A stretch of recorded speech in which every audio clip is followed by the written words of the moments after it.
I think that every video game aficionado has come across that game. The game that no matter how aware of its problems you are, you simply cannot bring yourself to hate it.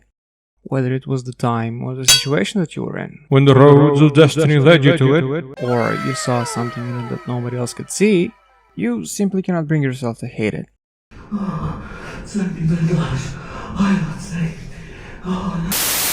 For yours truly, that game was Kane and Lynch Deadman, and the circumstances that led this ugly little mess to become a part of my life went a little something like this. I was but a wee nerdy lad that had just bought himself a bunch of computer magazines, and as luck would have it, some of them came bundled with a demo disc. On one of those discs, the demo of Kane and Lynch Deadman was burned onto it, which made me very excited since the promo article that I read about this game described it in a way that I found very appealing.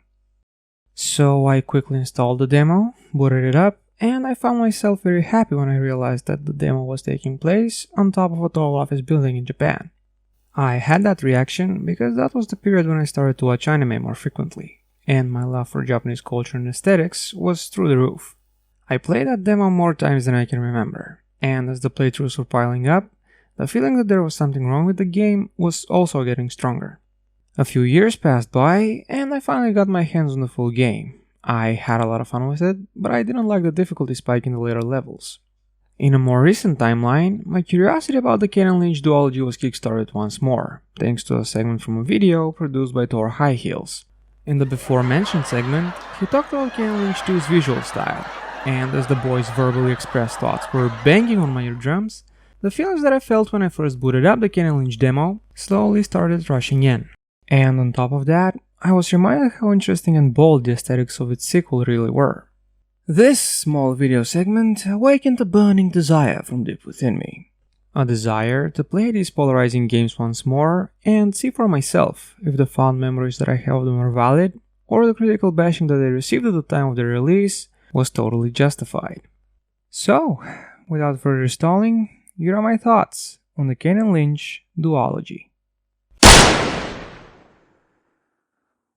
Kane and Lynch Deadman is a cover-based third-person tactical shooter that follows a smooth-brained traitorous fuck-up of a mercenary with the god-given name of Adam Kane Marcus, who, according to the game that he's the lead of, can do absolutely nothing right.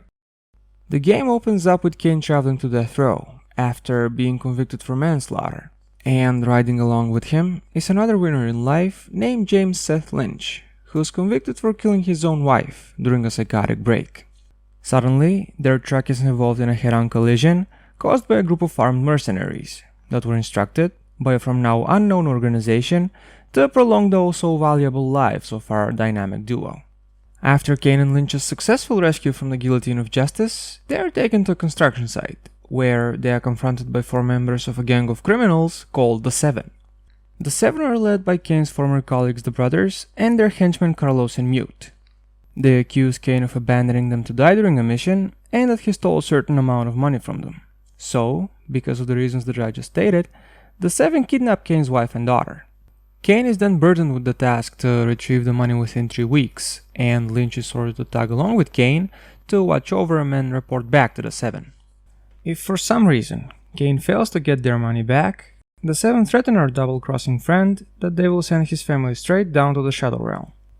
What follows next is a montage of Kane digging himself into deeper and deeper shit, as he drags everyone else down with him. In this game, there's no good outcome for any of the characters, be it the protagonists or the antagonists. The life of a criminal is depicted as a never-ending cycle of disappointment, rage, and emptiness, with no hope for a light at the end of the rectum. For my money, it's a pretty good story, with solid voice acting and at times aesthetically pleasing cinematography. The only thing that drags the story presentation down for me is the subpar character animation during the cutscenes. Their inherent stiffness gave a heavily amateurish look to the cinematics, which in turn prevented me to take the story fully seriously. Speaking of subpar, let's say a few words about the gameplay. What hits you immediately when you first start playing the game is the slightly awkward feel of everything. From first glance, the game looks like a standard third-person cover shooter, with simple tactical elements, right? Well, that's because that's what the game is. but it also tries to streamline the already streamlined genre by making the cover and reload mechanics to be automatically executable. This leaves the back door wide open for Mr. Jank to enter the premises, because if any of these automated mechanics fails to trigger properly or at the right moment, it can easily lead to a cheap and frustrating death. To give the game devs a little credit, it seems like they were somewhat aware of that potential problem too. So with the hope to minimize the before mentioned cheap deaths, they also added the option to reload manually on top of the auto reload function. But at that point, it feels more like putting a band-aid on a bullet wound. Kane and Lynch Deadman gives you a nice assortment of weapons that you can use in order to retrieve the 7th pension money. You can use 9mm pistols, magnums, assault rifles, shotguns, snipers, and even rocket launchers. While I was doing some research about the game, I've read a lot of comments on the internet from people complaining about the recoil of the shooting sticks in this game, but honestly, it never really bothered me personally. Granted, the recoil is a bit stronger than most third-person shooters, but as long as you don't hold the fire button pressed for too long, the guns work just fine. On top of the firearms, you also have 3 types of grenades to toss around: explosive, smoke, and tear gas. They do exactly what you expect them to do, and you have the ability to charge the force that you throw them with by holding the throw a grenade button. If a situation comes up when you're face to face with one of your enemies, you can do a CQC takedown his ass, which sends the sentient target practice dummy straight to Jesusville. If there's any ray of positivity in this cynical little game, it has to be the fact that there's always a buddy around to give you an adrenaline injection whenever you're shot full of holes. You have to be careful though, because if you get your ass punctured too frequently, there's a possibility that you'll overdose and be greeted by the game over screen. Your teammates aren't only there to potentially overanimate you to death, they are also there to help you fight your battles too. The gang are adequately capable of doing that autonomously, but you can also order them around a little bit. Kane has the brain power to verbalize exactly 3 simple commands: follow me, shoot where I'm pointing at, and move to where I'm pointing at. This mechanic is pretty much useless even on the hard difficulty, so I'm kinda puzzled why they even bothered to put it in the game. That's kinda all this game has to offer in terms of gameplay.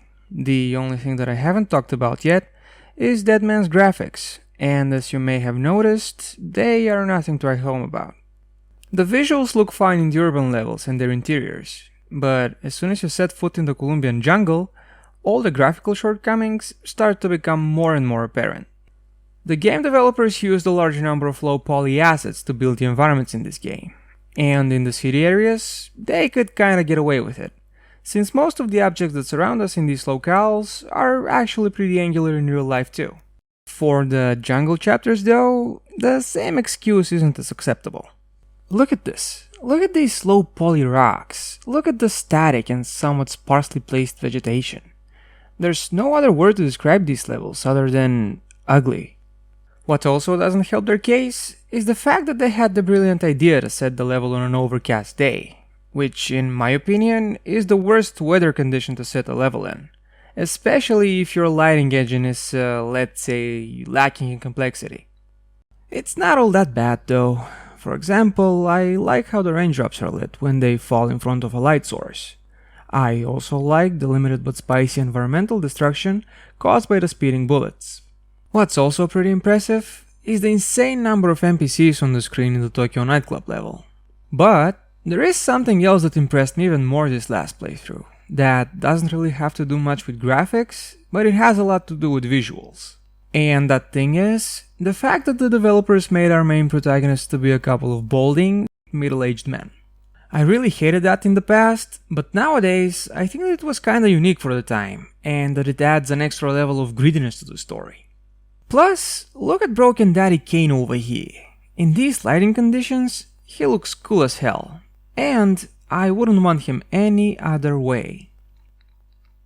And so, my review of Kane and Lynch Deadman has finally come to its inevitable conclusion.